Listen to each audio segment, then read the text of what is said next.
Hello everyone, I'm Jan and I will be talking about the Islam in Indonesia and Morocco. I want to apologize in advance for some of my pronunciation. So let's start. Muslims believe that the Islam is a complete and universal version of the primordial faith that was revealed many times through earlier prophets such as Adam, Abraham, Moses, and Jesus. In this picture, you can see where Morocco is located. Morocco is an Islamic country that is bordered next to Europe. In my essay and presentation, I will compare Morocco to Indonesia to see the differences and the comparisons. As probably many of you know, Indonesia is a neighborhood country of Malaysia and is also mostly Islamic.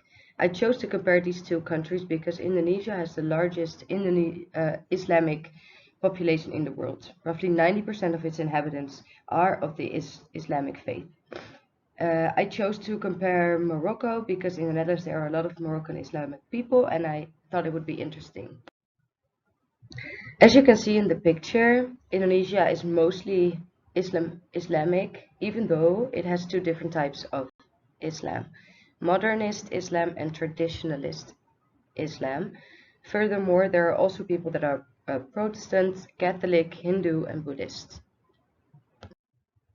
The three holiest sites are the Masjid al-Haram, including the Kaaba in Mecca as the holiest site, the Al-Masjid al-Nabawi in Medina as the second holiest, and the Al-Aqsa Mosque compound in Jerusalem is the Islam's third holiest site.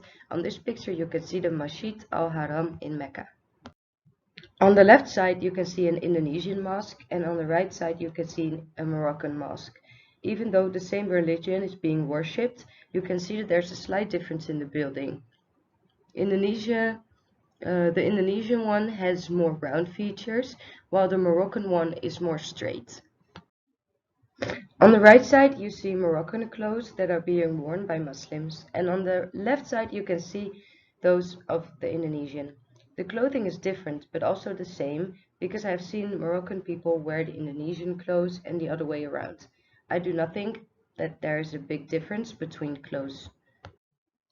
In Indonesia and Morocco, the praying rituals are the same, which means the people pray 5 times a day, at dawn, noon, mid-afternoon, sunset, and evening. There has been some research done, and it looks like the elderly people in Morocco are more strict with their praying than the younger generation is. In the Islamic beliefs, the Quran is the holy book. In both countries, there are readings of the book in the mosque, and the religious prayers are sometimes from pieces of the Quran. The flag of Morocco is the flag used by the government of Morocco, which served as the national flag of Morocco since the 17th of November 1915. It is a red field with a green star in the center. The green star represents the 5 pillars of the Islam, and the red represents the blood of the ancestors and unity. The flag of Indonesia is a simple design of red and white stripes. It has a long history. It was first associated with the Majapahit Empire, which flourished from the 13th to the 16th century in eastern Java, and it incorporates traditional color systems, red for the courage and white for honesty. The Islam in Indonesia is considered to have gradually spread through merchant activities by the Arab Muslim traders, adoption by local rulers, and the influence of Sufism since the 13th century. During the late colonial era, it was adopted as a rally banner against colonialism. The Islam was first brought to Morocco in 1680 by an Arab invasion. The invasion was led by Uqba ibn Nafi, who was a general serving under the Umayyads of Damascus. The average age for a first marriage in Morocco is 27.3 years old, 28.8 for men, and 24.3 for women, which is quite old if you compare it to Indonesia.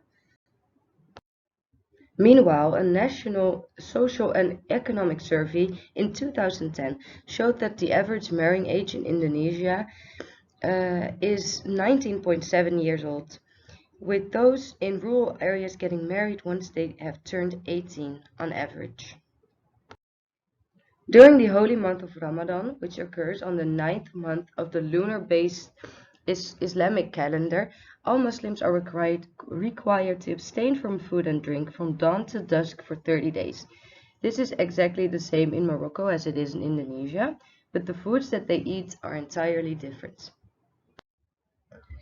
Food in Morocco that they eat after fasting. Basara, at a few pennies a bowl, this rich soup of dried broad beans is traditionally served for breakfast, topped with a swirl of olive oil, but also things bread from the oven, tagine, fish churmula, hariri, makuda, zalauk. Food in Indonesia that they eat after fasting. Satay. These tasty meat skewers cook up over coal so hot they need fans to waft away the smoke. Bakso, soto, nasi goreng, gado-gado, nasi uduk, and nasi pandang.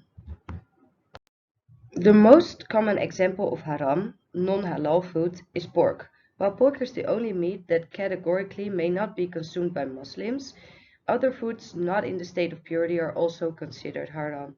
The criteria of non-pork items include their source, of the cause of the animal's death, and how it was processed. This is the end of my presentation. I hope it was pleasant to listen to. If there are any questions, please do not hesitate to ask. Thank you so much for listening.